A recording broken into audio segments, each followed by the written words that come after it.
PC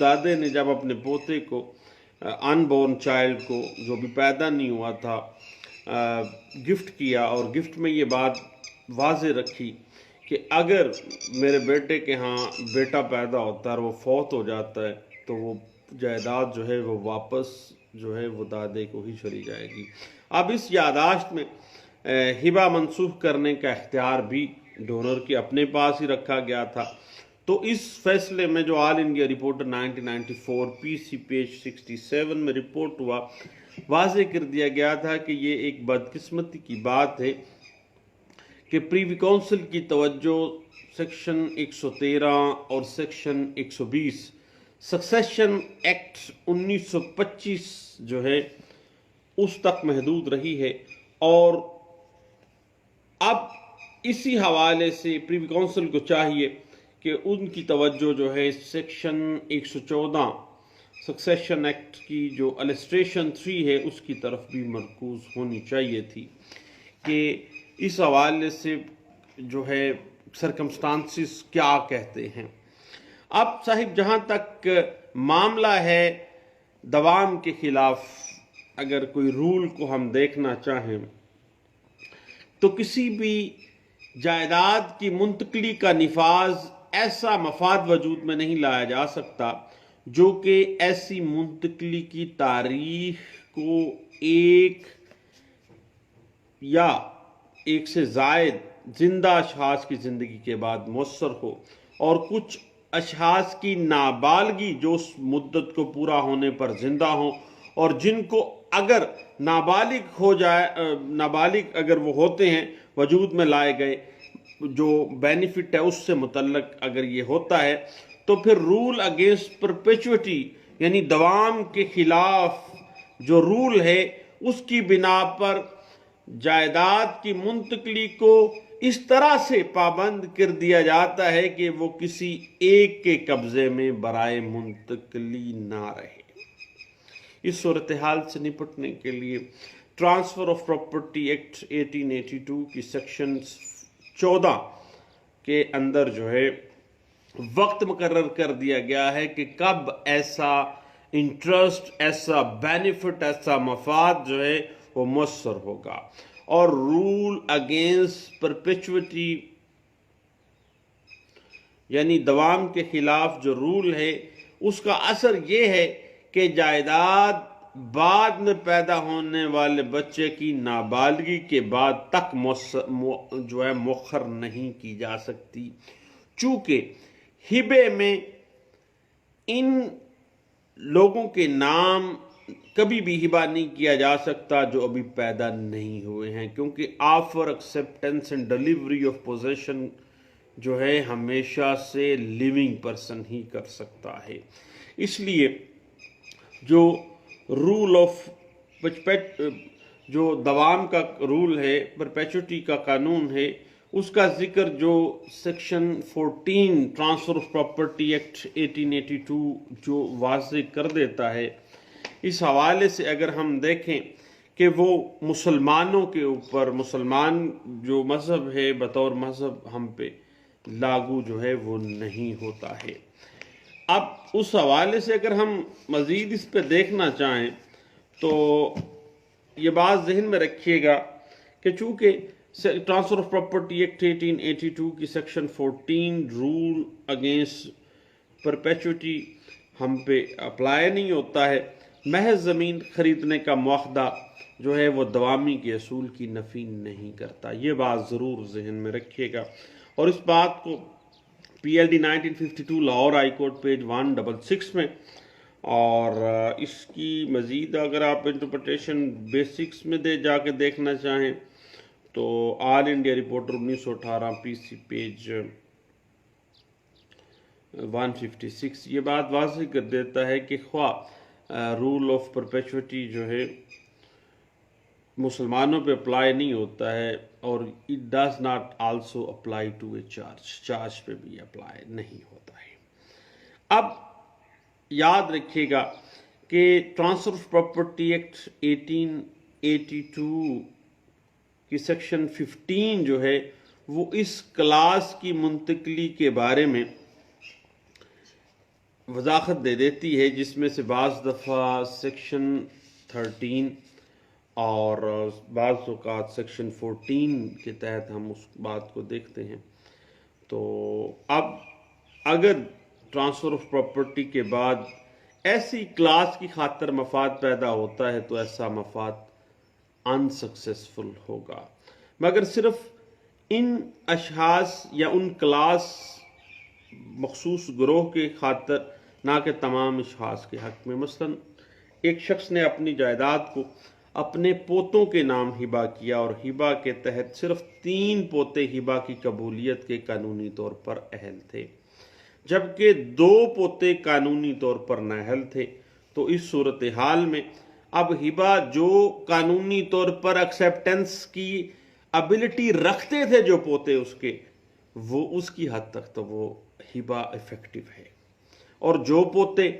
ابھی اہل ہی نہیں تھے ایکسیپٹنس کرنے کے اس ہبے کے، وہ قطعی صورت جو ہے ان کی حد تک ہبہ جو ہے قانونی طور پر درست نہیں ہے، اور نہ ہی قانونی طور پر وہ ہبہ رکھنے کے حقدار تھے۔ تو پھر بعد میں اگر کوئی کمپلیکسٹی، کسی قسم کی کوئی لٹیگیشن آتی ہے، تو جو لوگ اس وقت نہیں تھے اہل، ان کو محروم کر دیا جائے گا، یعنی وہ ہبہ خود سے حاصل نہیں کر سکتے اگر وہ ڈائریکٹلی اس میں انوالو ہیں۔ اب اس حوالے سے اگر ہم all India reporter 1945 Patna high court page 211 کو دیکھیں تو اس میں اسی بات کو بڑے اچھے انداز سے انٹرپریٹ کر دیا گیا تھا۔ اب صاحب ایک بات ذہن میں رکھیے گا کہ بعض اوقات کنڈیشنل ٹرانسفر کا معاملہ آ جاتا ہے کہ اگر منتقلی جائیداد اس ارادے سے کی جائے کہ یہ پہلے سے کی گئی ٹرانسفر کی ناکامی کے اوپر انحصار کرے گی، اور پہلے جو منتقلی ہے پہلی جو کی جا رہی ہے وہ ناکام ہو جائے، جو سیکشن 13 اور section 14 transfer of property act 1882 میں جو وجوہات ہیں ان کی بنا پر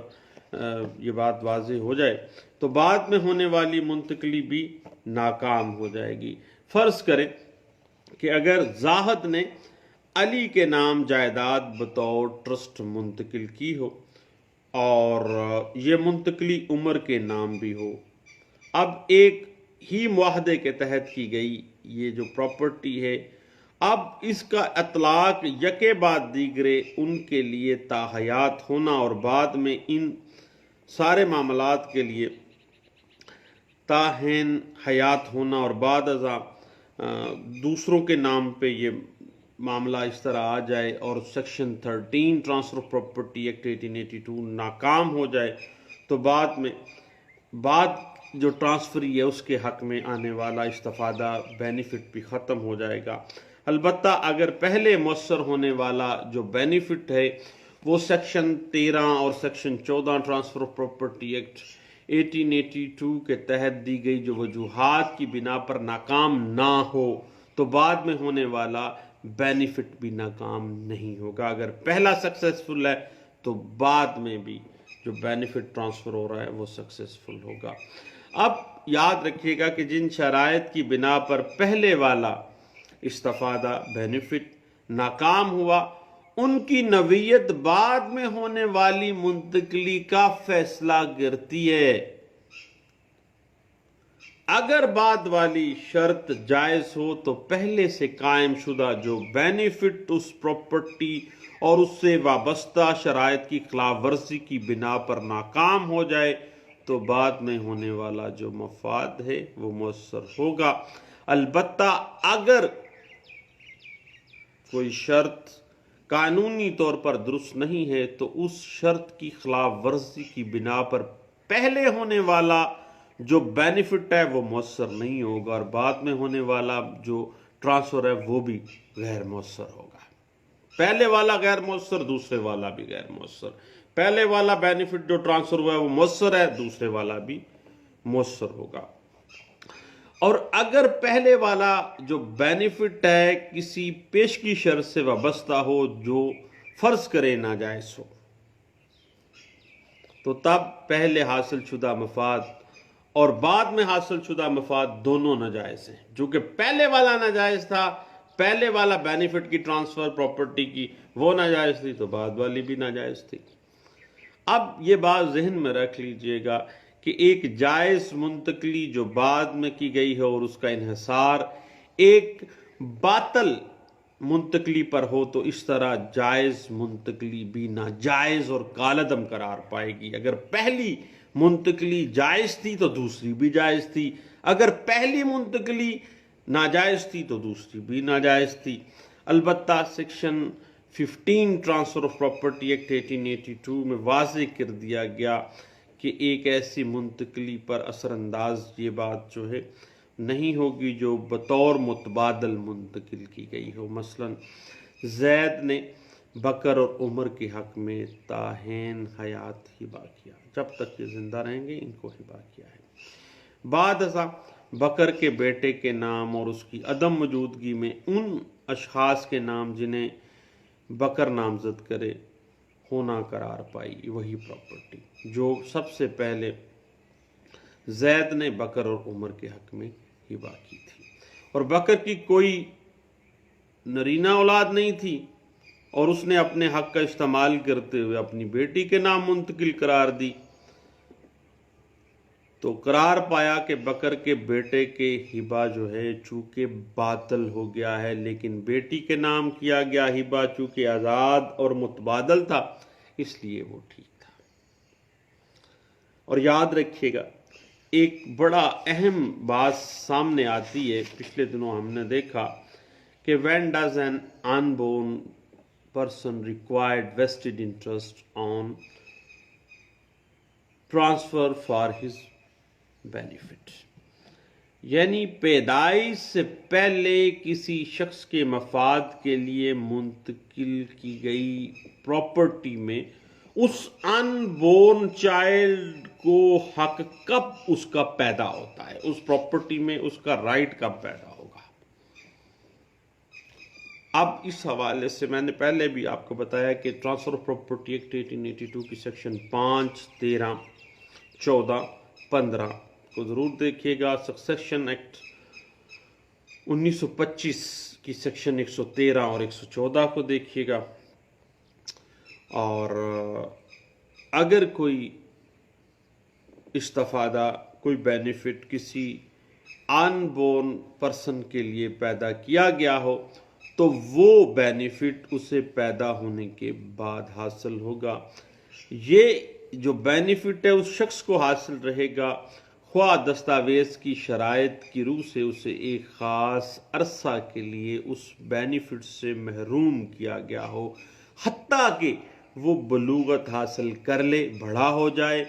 اور جائیداد کے متعلق تصدیق کی جاتی ہے کہ وہ کسی اور کے قبضے میں موجود ہے، جیسا کہ ٹرسٹی وغیرہ، اس کا کوئی واقف ہو، کوئی امین ہو جس کے پاس اس کی پراپرٹی بطور ٹرسٹی موجود ہو۔ البتہ ٹرانسفر آف پراپرٹی براہ راست ایک ان بورن چائلڈ پرسن کے نام نہیں کی جا سکتی، کیونکہ پہلے بھی ہم نے اس پہ مغز ماری کی ہے تھوڑی سی کہ section 5 transfer of property act 1882 جو ہے وہ ٹرانسفر آف پراپرٹی کی ڈیفینیشن محض ان پرسنز تک لے کے جاتی ہے جو پیدا ہو چکے ہیں، جو لیونگ پرسنز ہیں، جو زندہ موجود ہیں۔ تاہم اس قسم کی جو ٹرانسفر آف پراپرٹی کی منتقلی بحق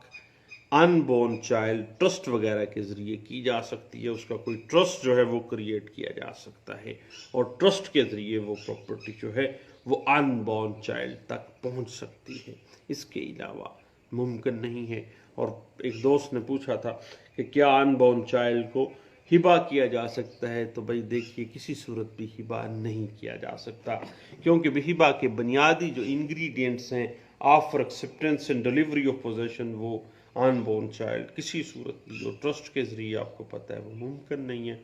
لیں دوستو دعاؤں میں یاد رکھیے گا، دوبارہ انشاءاللہ ملتے ہیں، بیٹھتے ہیں اور گپ شپ لگاتے ہیں۔ کرونا ڈیز چل رہے ہیں اور ہر طرف جو ہے خاموشی، اور کورٹس میں بھی صرف ضمانتوں کے معاملات چل رہے ہیں، اور فراغت کے موسٹلی فراغت کے معاملات ہی جو ہم پریویل کر رہے ہیں. انشاءاللہ گپ شپ لگتی رہے گی. دوبارہ ملتے ہیں. دعاؤں میں یاد رکھیے گا. اللہ حافظ.